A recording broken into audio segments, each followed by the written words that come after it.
Et après, nous devrons réaliser le service militaire obligatoire.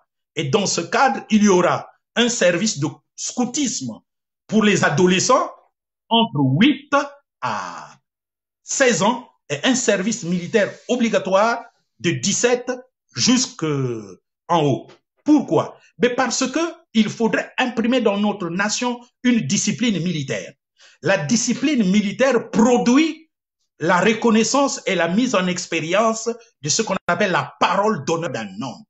C'est parce que la parole d'honneur de n'importe qui dans notre nation est bafouée que nous ne pouvons pas être à mesure de bien diriger nos affaires dans tous les compartiments de notre nation. Donc, la formation militaire devient importante, car qui connaissent c'est quoi l'arme blanche, c'est quoi l'arme de guerre et quels sont les dégâts que cela produit, aura du recul à les utiliser. Les nations développées où ces choses sont réalisées font de grands progrès. Et il y a aussi quelque chose, nous devons nous attendre en ce que, tôt ou tard, l'Afrique soit envahie. Conséquemment, nous, pour nous protéger, comme le Vietnam, le Laos, par exemple, l'ont fait en face de la France, de l'Angleterre, de l'Amérique, il faudrait que notre comportement et notre mentalité soient bien préparés. Et cela a été important. Vous avez vu comment est-ce que le Vietnam a pu faire échouer l'invasion américaine. Donc, il est important que nous puissions être à mesure aujourd'hui de pouvoir maîtriser ce qu'on appelle, n'est-ce pas, ce que nous sommes en train d'appeler comme étant le service militaire obligatoire.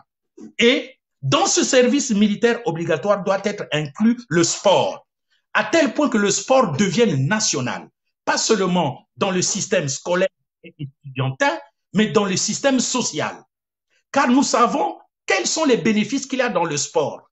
Nous mourons de plusieurs maladies qui pouvaient être enrayées par une forme physique. Donc, nous devons être à même de réaliser pour chaque Congolaise et chaque Congolais un corps sain dans un esprit sain. Et le sport doit être véritablement développé, pas seulement pour la compétition collective, mais aussi pour la compétition individuelle, pour se maintenir en bonne santé dans notre nation. Ainsi, nous pourrons éviter beaucoup de choses, par exemple les vols, les viols. Si nos grands-mamans qui sont violées par des militaires à l'OTT peuvent savoir se défendre, si nos jeunes gens peuvent savoir se défendre, hommes ou femmes, c'est important déjà. Nous aurons moins de viols dans notre nation et moins de vols. Donc, tout cela est d'une importance capitale et nous devons nous y mettre. Après viendra le pacte social congolais. Le pacte social est, en d'autres termes, la culture dans notre nation de ce qu'on appelle la parole d'honneur. Donc, ces choses-là, d'ouvrages comme le conflit de la paix Sassou, introduction à mon projet de société, le tome 1, qui nous présente ces choses, discours unificateur pour la conférence transition, émergence africaine et afro-caribéenne, révolte contre la prédation du continent africain, problématique Banque mondiale et carte d'identité des richesses africaines, réplique au discours en congrès 2018 de Sassou 3, réplique au discours en congrès 2019 de Sassou 3, la vocation divine du Congo-Brazzaville, qui est en tome 1 et tome 2, Arcamon répond à la Bible en procès, le combat moderne de l'homme noir, 4 tomes. Donc,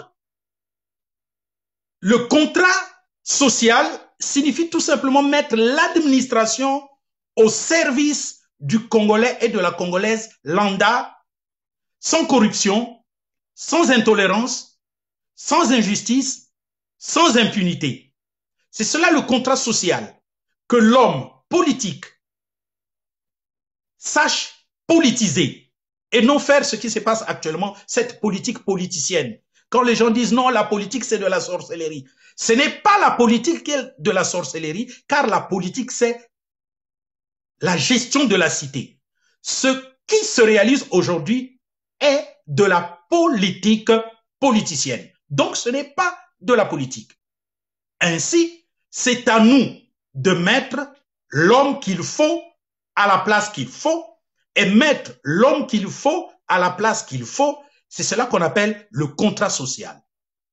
L'élève, l'étudiant, le malafoutier, le safoutier, le brigadier, le général, le directeur, le président associatif, le président de la République, ils doivent être mis à leur véritable place. C'est cela qu'on appelle le pacte social congolais.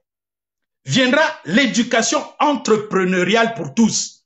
Il faudrait qu'au travers de cela, on mette en exergue des projets pour voir comment notre système éducatif doit instruire pour aboutir à l'emploi. Ça fait partie de ce grand travail-là que nous appelons l'éducation entrepreneuriale. Comment est-ce que nous pouvons réadapter ceux qui sont dans la fonction publique, dans la fonction privée, comment créer des startups, comment développer l'agriculture vivrière, l'agriculture commerciale, l'agroalimentaire et tout, c'est dans ce que nous appelons l'éducation entrepreneuriale pour tous. Mettre des structures publiques et privées qui encouragent les chercheurs, les innovateurs, les designers, les créateurs, les ingénieurs, les scientifiques, les techniciens, les technologues, les nanotechnologues, mettre à leur disposition des moyens pour développer la nation congolaise en national et en externe. Voilà.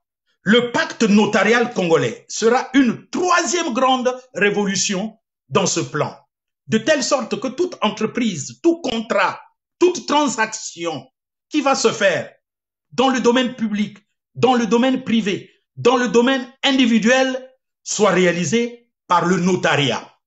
Le notariat devra faire une grande campagne d'instruction et de sensibilisation de la population congolaise tout entière pour montrer quel est leur droit et devoir et faire de telle sorte que tout Congolais désormais sache que pour le divorce, que pour la vente de mon terrain, pour l'acquisition d'un tel bien, il faudrait que je travaille avec le notaire. Cela sera important pour éviter cette psychose de sorcellerie que nous retrouvons par exemple dans la nation.